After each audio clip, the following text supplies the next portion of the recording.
الحمدللہ عز و جل اس وقت سردارآباد پاکستان میں فیضان مدینہ میں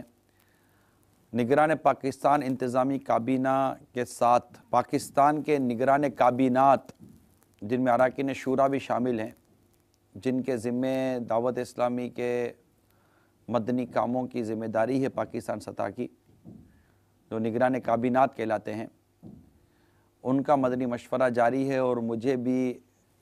بذریعہ نیٹ حاضری کی سعادت حاصل ہو رہی ہے۔ اللہ تعالی ہم سب کو اخلاص عطا فرمائے اور دین متین اور سنتوں کی خدمت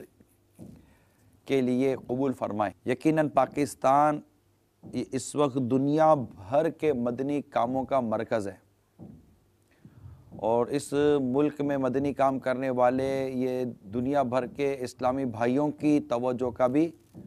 مرکز ہے۔ دعوت اسلامی کے مدنی کام جس قدر مضبوط ہوں گے پاکستان میں بالخصوص، اسی قدر دنیا بھر میں اس کے اچھے اثرات مرتب ہوں گے۔ تو اللہ تعالی ہم سب کو ان تمام تر معاملات پر اور لوگوں جو عاشقان رسول کی جو ہم سے توقعات ہیں، اور سے بالخصوص ہم سے ہمارے امیر اہل سنت کی جو توقعات ہیں، ان تمام توقعات پر ہمیں پورا اترنا نصیب فرمائے۔ جو ذمہ داری ہم لیتے ہیں اس ذمہ داری کو جب تک کہ اس کے پائے تکمیل تک ہم نہ پہنچا دیں، جس کو کہے کہ اس کو انتہا تک اس کو نہ پہنچا دیں، اس وقت تک وہ ذمہ داری سے پیچھے ہٹنا نہیں چاہیے، بلکہ اس کو پورا کرنا چاہیے۔ پھر اس راستے میں اس کام کے کرنے میں جو رکاوٹیں آتی ہیں، پریشانی آتی ہیں، پرابلمس آتے ہیں، مسائل آتے ہیں، ان سب کو کیسے حل کرنا ہے، ان سب پر مطلب ایک پورا کام ہے۔ اور میں دوبارہ عرض کر دوں، الحمدللہ اس وقت دنیا بھر کے عاشقان رسول